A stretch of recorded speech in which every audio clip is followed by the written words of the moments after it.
Rainbow Reflections, Book 1, A Kind of Magic. Chapter 4, Lawn Away. Ak-tu sat alone in the admin office shortly after showing Sarala to her new room. He tapped her filled-out form on the mirror, moving it to a folder labeled for new students.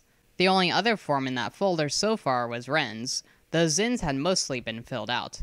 All Ak-tu needed was her magic type and signature, then he could print her ID card, if the printer decided to work. He sighed and leaned back in the hard chair, then got to his feet and paced the room a few times. As he walked, his arms lifted up, then pushed to the side, as if he was deflecting strikes towards his head. He circled them continuously, moving his torso up and down as he connected his arms to his body. But all of this was instinctive and unfocused. He was instead concentrated on his thoughts. She was looking for the school. But why? Why this one? Did she know I'd take her in? Was she expecting that? And she gave me a fake last name. What is her true identity? What is she hiding? Is she a danger? No, I don't think so. Not after I felt that. But I'll have to keep an eye on her. Shaking Sarala from his mind, he stopped his pacing and lowered his arms. He walked to the window behind the desk and printer, peering at the forest. Trees stretched tall to the sky, their foliage a variety of colors. Green was the most common, but red and blue could also be seen. Orange and purple flowers lay nestled among the bushes, some shaped like hanging bells and others like mini serpents wrapped around branches. Ak-tu watched a wad of yellow squishy moss drag itself across the grass and dirt, squelching quietly the whole way. He snorted in amusement and turned back to the desk, picking up the mirror once more as a new face came to his mind. He tapped one of the buttons, which opened up to a list of contacts. As this was the school mirror and not his personal one, it had a long list of teachers, cooks, parents, students, and a few government contacts from the state of Pan. After a bit of scrolling, he finally reached his friend's name and selected it. A dark-skinned person appeared on the glass, grinning widely up at Ak-tu from beneath his bushy blue beard. He had curly hair that fell to his shoulders, almost at the same length as Ak-tu's own hair. His eyes sparkled like sapphires, his right eye lighter than his left. The mirror buzzed lightly as it attempted to reach his friend's mirror. Ak-tu was just wondering if the connection would be lost when the still image of the man suddenly changed. Yo! The man called cheerfully, waving a large hand as he appeared in real time, dressed in a sky blue shirt that matched his right eye. Ak-tu, how's it going? Jabali! Ak-tu grinned, plopping on the top of the desk with a light thud. It's fine enough here. How about you? How's the shop? Busy, as usual this time of the day. Jabali chuckled, setting his mirror against something so he could use both of his hands to shuffle through some paperwork on the desk in front of him. Gotta look through some job applications. Are them kids of yours ready to work for me yet? Ak-tu snorted, raking a hand through his hair. Nope, not yet. Remember, they still don't know much about you. Thought as much, Jabali said, glancing around his cluttered desk. After picking up a green mug and a book, he found a pen and used it to scrawl something on the paper in front of him. When do you plan on telling them, eh? Or are they never gonna know I exist? Ak-tu frowned. I'll probably tell them soon, he said slowly. I don't like keeping things from them.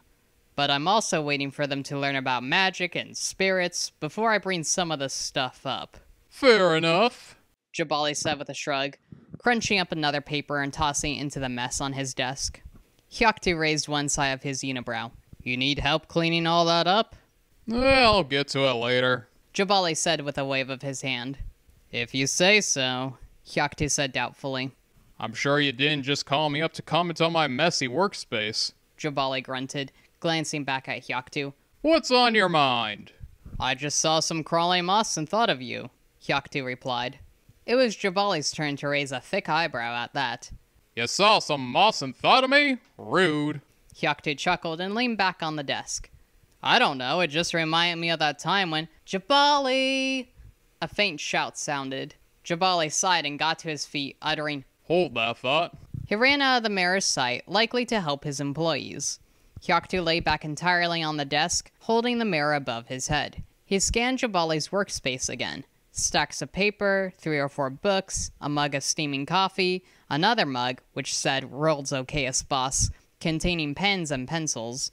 A few candy wrappers, most unwrapped, a half-eaten muffin on a napkin, a set of reading glasses sitting on top of their case, several potted plants.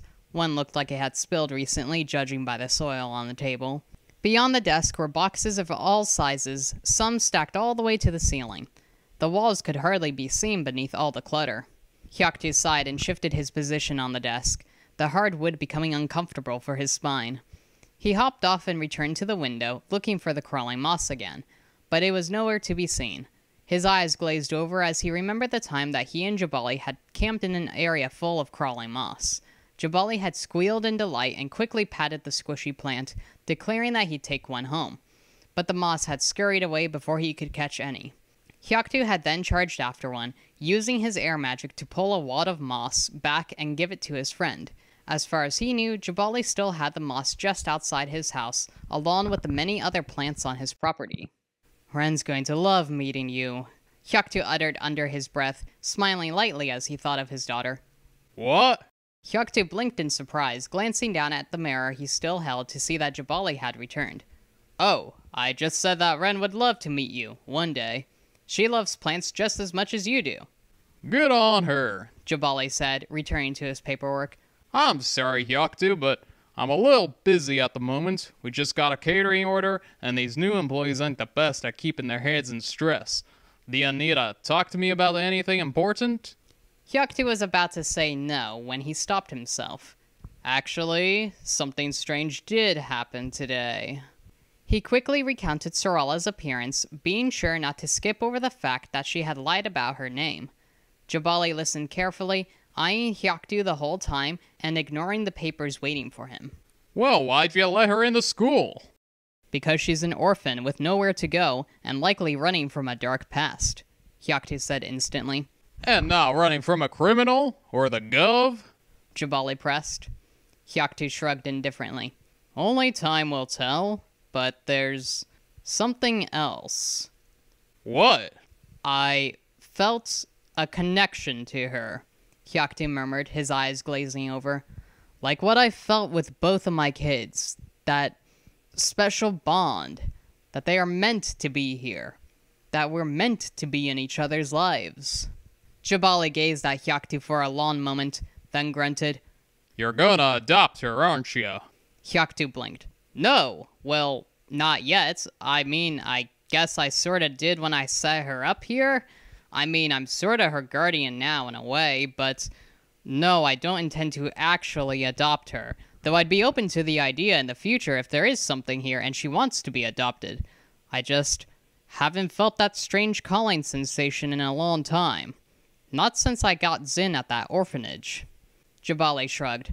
You do what you wanna do, Ak-tu, but be sure you're not taking on too much. Ak-tu snorted. Too much? I can handle too much. I raised twin babies on my own, after all. Now that was too much, but I managed it. As he said the words, his thoughts went back in time. He was sitting in a rowboat, two babies on the wooden floor, bundled in blankets between supplies. Ak-tu looked up to the other side of the boat, smiling as he imagined Jabali sitting on the bench across from him. But Jabali faded from sight, and Ak-tu was pulled from the memory. Satyr to Ak-tu, you listening? Jabali was grumbling in annoyance. Why do you zone out so much? His friend huffed. I was saying you've got no idea what her past is, and you don't know how much trouble she might bring you. Whatever bond you feel, let it come naturally, and keep your guard up. I will, promised Ak-tu. Well, if you don't have any other news for me, I'ma get back to my shop, Jabali said, already pulling a new piece of paper out and jotting down notes. That's all on my end, Ak-tu replied, glancing out the window again to watch a butterfly flitter by. Anything you want to say? It's Zin's birthday today, ain't it? I'll send you some money for her. Ak-tu sighed and said in exasperation, Jabali, there's no need, my kids don't know you and... Nonsense! I know of him, and that's good enough for me to get them birthday presents. Get Zin something good, or save it up for a special occasion. See you later! Jabali, please don't... But Jabali had hung up the call, the mirror reflecting Ak-tu's dismayed face back at him. Ak-tu rolled his eyes and lowered his mirror, returning his gaze to the forest as movement caught his attention. He ignored the dinging noise the mirror made as he received a notification. Likely Jabali sent money. Ak-tu pressed himself closer to the window until his nose was almost touching the glass and his breath fogged it. Something small had scuttled through the bushes, moving more like an animal than a plant. Could it be?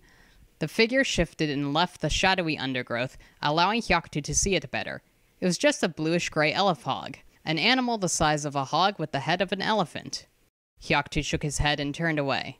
Why did I think it was them? It's been years. I better get some breakfast in me before I forget to eat again. He placed the mirror on the desk and headed for the office door.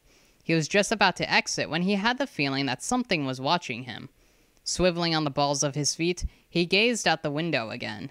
The elephog was gone, and nothing else stood outside. You're just being silly now, he scolded himself. This is what happens when you don't eat. Ak-tu exited the admin office, shutting the door behind him.